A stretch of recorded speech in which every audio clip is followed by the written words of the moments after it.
तुला होते, एकंदरीत काय सांगा? पहिला प्रश्न. खूप हृदयस्पर्शी सोहळा आहे. आमचे जिल्हा प्रमुख राजा केणी आणि त्यांच्या पत्नी रसिकाताई यांनी देवाकडे प्रार्थना केली होती की मी दुसऱ्यांदा आमदार झालो तर माझ्या महाराजांसमोर देवीच्या उत्सवानिमित्ताने त्याच मंडपामध्ये माझी तुला केली जाईल. आणि आजचा हा हृदयस्पर्शी सोहळा आहे जो आपण सगळ्यांनी माझ्या जनतेने घरातून बघितला आणि खूप आनंदाचा दिवस आहे माझ्यासाठी. सर, तटकरे म्हणाले की रायगड हा आमचा बालेकिल्ला आहे. आताच मुख्यमंत्री स्टेटमेंट झालेली आहे, त्यावर आपली काय प्रतिक्रिया? आता एकंदर रायगड जिल्ह्याची परिस्थिती बघितली तर 3 आमदार भारतीय जनता पार्टीचे आहेत, 3 आमदार शिवसेनेचे आहेत, 1 राष्ट्रवादीचा आहे आणि त्यांना खासदार आम्ही सगळ्यांनी केलं आहे. त्यामुळे बालेकिल्ला कोणाचा आहे हे गणितामध्ये आपण नक्की जाणू शकता.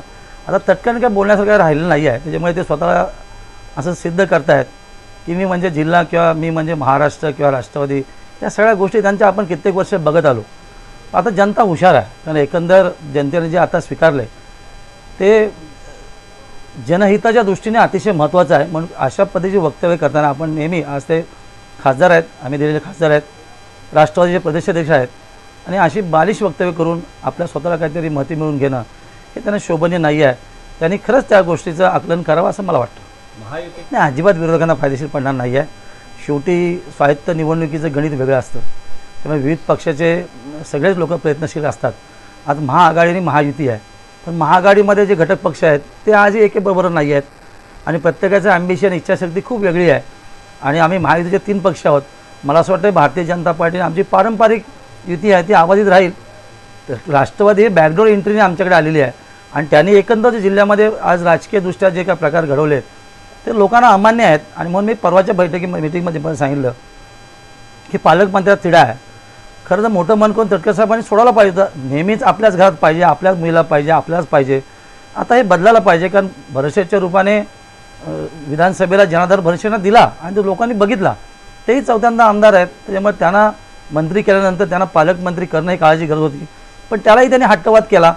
आता जिल्हा परिषद दृष्टीने पण त्यांनी वेगवेगळे पैत्र अवलंबाचा प्रयत्न केला, पण जनता रायगडच्या आता हुशार झाली आहे. आता ते चालणार नाही आहे.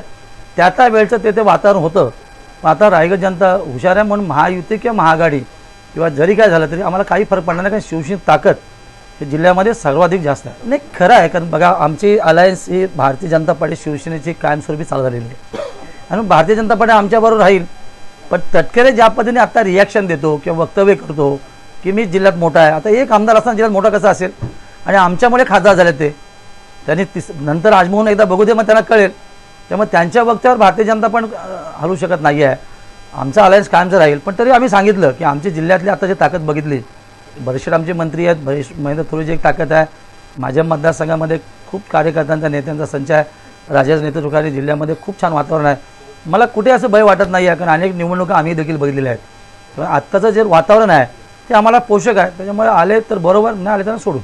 नाही, आम्ही पडसादाला घाबरणारे कार्यकर्ते नाही आहोत. असं आहे की आम्ही नेहमीच सांगतो तटकरे साहेब वरिष्ठ आहेत, ज्येष्ठ आहेत, आदरणीय नाहीत, आम्ही त्याच्याविषयी चुकीचं म्हणत नाही, पण त्यांचं जे करणारं कृत्य आहे हे लोकांना भावणारं नाही आहे. नेहमी तोच प्रयोग चालत नाही राजकारणामध्ये. कधीतरी त्याने आत्मपरीक्षण करावं ना की आपण कुठल्या स्टेजला आणि काय आपण बोलतो, सगळं आपल्याकडे पाहिजे असं होणार नाही. कधीतरी मोठं मन करायला पाहिजे. आज ते एका पक्षाचे अध्यक्ष आहेत राष्ट्रवादीचे, तर तोही विचार करायला पाहिजे. आणि म्हणून महायुती महाआघाडी जरी असली तरी माझ्या पक्षाची शिवसेनेची ताकद ही जिल्ह्यामध्ये सर्वाधिक जास्त असल्यामुळे, आणि इतर आता आज जे महाआघाडीमध्ये जे पक्ष आहेत त्यांच्यामध्ये काय स्पर्धा असं वाटत नाही. म्हणजे आपण जर एकंदर कॅल्क्युलेशन केलं तर उभाटाची आजची जी अवस्था आहे किंवा काँग्रेसची जी आत्ता दयनीय अवस्था आहे, शेका पक्षाची अस्तित्व नाही आहे. त्याच्यामुळे ते जे एकत्र येण्याचा संबंध येणारच नाही आहेत, कारण प्रत्येकजण आपापल्या भूमिकेमध्ये आहेत. त्याच्यामुळे येणाऱ्या स्वायत्त निवडणुकीमध्ये ज्या पद्धतीने वातावरण निर्माण होईल तसं आकलन करताना आम्ही सेफ झोनमध्ये आहोत. बघा, आपण जो प्रश्न विचारतो अतिशय महत्त्वपूर्ण प्रश्न आहे. ब्लॅकमेलिंग आपण शब्द वापरलात. खरं आहे की राष्ट्रवादीचे वरिष्ठ नेते किंवा तटकरे साहेब हे ब्लॅकमेलिंग करतात. आता राजू साबळे आमच्या पक्षाचे नेते होते, त्यांच्या अनेक एज्युकेशन संस्थेला आम्ही देखील मदत केली आहे सगळ्यांनी तिथे. अशाही परिस्थितीमध्ये त्या उल्लेखनीय कार्यक्रमामध्ये शिंदेसाहेबांच्या मातोश्रीचं नाव एका इमारतीला, आदरणीय भरतशेठ मंत्री मोदयांच्या मातोश्रीचं नाव एका इमारतीला, त्या सोहळ्यामध्ये तटकरे साहेब प्रमुख अतिथी होते, त्यांच्या उपस्थितीमध्ये कार्यक्रम झाला. कुठलं नाव?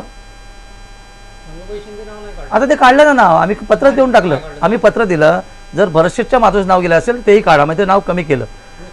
हां, म्हणजे अर्धातच ना. माझे मंत्री भरतशेठच्या मातोश्रीचं नाव काढलं तर आमचे नेते शिंदेसाहेब कसे ठेवतील? तर आम्ही त्यांना पत्रही दिलं, कदाचित ते आपल्याला पोचवलं नसेल या संदर्भात.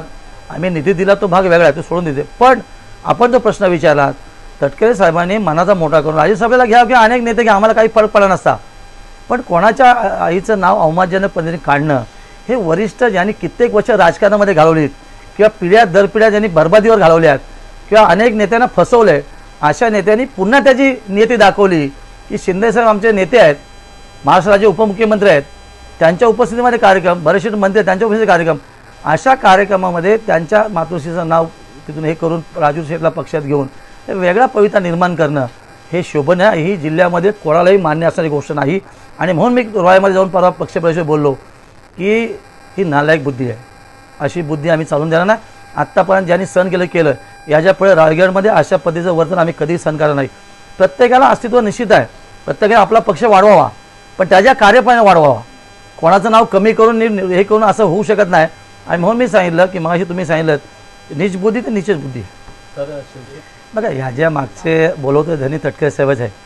परवा झालेल्या कार्यक्रमामध्ये त्यांचा जो सोहळा झाला, त्यांना सन्मानित केलं आहे, कुठल्या चॅनलने त्याचा सन्मान त्यांनी तिथे केला, त्या सोहळ्यामध्ये त्यांचे वक्तव्य केलेत, त्यानंतर कोर्टाचा निर्णय आला आहे. हे बघा, हे सगळ्या गोष्टी पॉलिटिकल व्हिजन जातात. आम्हाला काही फरक पडत नाही आहेत. महेंद्र थोरे पण तेवढाच मातब्बर आहे आणि सगळ्यांना अंगावर घेण्यात ताकद त्याच्यामध्ये. येणाऱ्या जिल्हा परिषद निवडणुकीमध्ये किंवा नगरपालिकेमध्ये त्यांचा करिश्मा आपल्याला दिसेल. आज त्यांच्याकडे बोलण्यासारखं काय नाही आहे, म्हणून हे जे कृत्य मागच्या महिन्यात चालू केले त्याला कोर्ट देखील खारिज करेल, काय चिंता करायची गरज नाही. शेवटी नशीब आहे, पण मी आशावादी निश्चित आहे. तर एकंदर मी केलेलं काम आणि माझी भूमिका, आमचे भरतशेठ मंत्री आहेतच, पण कदाचित मला असं वाटतं रायगडला ही संधी मिळाली पाहिजे. महाराजांचा जिल्हा आहे आणि याने त्या माध्यमातून त्या भूमिकेकडे जाण्याचे नक्की मी प्रयत्न करेन आणि ते मिळेल अशी मी आशावादी. सर, येत्या जिल्हा परिषदेत देखील अध्यक्षपदासाठी इच्छुक आहेत एकंदरीत, याकडे आपण कसं पाहतो? नाही बघा, आता अध्यक्षपद ओपन पडलेलं आहे. ओके, प्रत्येकाने इच्छा व्यक्त करणं का हे नाही आहे, ते आमच्या युवा सेनेचे प्रमुख आहेत, त्याच्यामुळे प्रश्न येत नाही तिथे.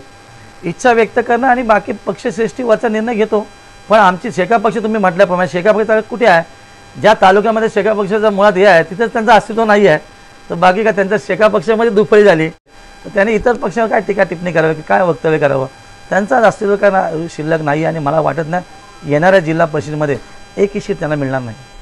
बरेचसे आमचे मंत्री आहेत, 4 वेळचे आमदार आहेत, महेंद्र थोरे तिकडे आमदार आहेत, मी आहे आणि जिल्ह्यामध्ये आमचं शिवसेना संघटन हे सगळ्या पक्षांपेक्षा मजबूत आहे.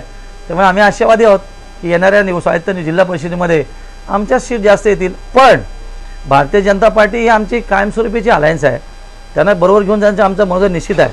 पण राष्ट्रवादी नादाला लागून का चुकीचा पवित्रा धरला तर त्यांना सोडून देखील आमची तयारी नाही. असं आहे की ह्या मतदारसंघामध्ये मागच्या 3 निवडणुकीमध्ये आमचं पारडं निश्चित जड आहे. राजा जिल्हा प्रमुख आहे, राजाची मेहनत आणि केलेलं काम हे लोकांना निश्चित भावलेलं आहे. आजही आपण बघितलं की रॅलीमध्ये त्यांनी सहज एका फोनवरती असंख्य कार्यकर्ते येतात आणि त्यांनी जनतेसाठी खरोखर प्रामाणिक काम केलं.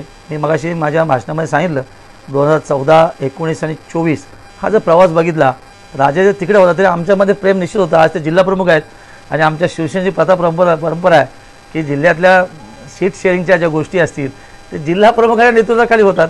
त्याच्यामुळे त्यांचा अधिकार आहे आणि निवडून येण्याचा प्रश्न काय हेच नाही आहे, कारण राजा उभा राहिला की निवडून येणार त्यामुळे प्रश्न नाही. उरला पपुशेचा प्रश्न इतरही मतदारसंघामध्ये आहेत. जर ते भारतीय जनता पार्टी आमच्या बरोबर आली तर त्याविषयीचा वरिष्ठ लेवल निर्णय होऊन आम्ही नक्की सीट शेअरिंग करू. अतिशय महत्त्वाचा प्रश्न. राजा निवडून आल्यावरती आता जशी रॅली तिथून इथून केली तशी पूर्ण मतदारसंघामध्ये रॅली काढून याच्यापेक्षा दसपट मोठी तुला मी करणार हा शब्द तुम्हाला देतो आणि करणारच.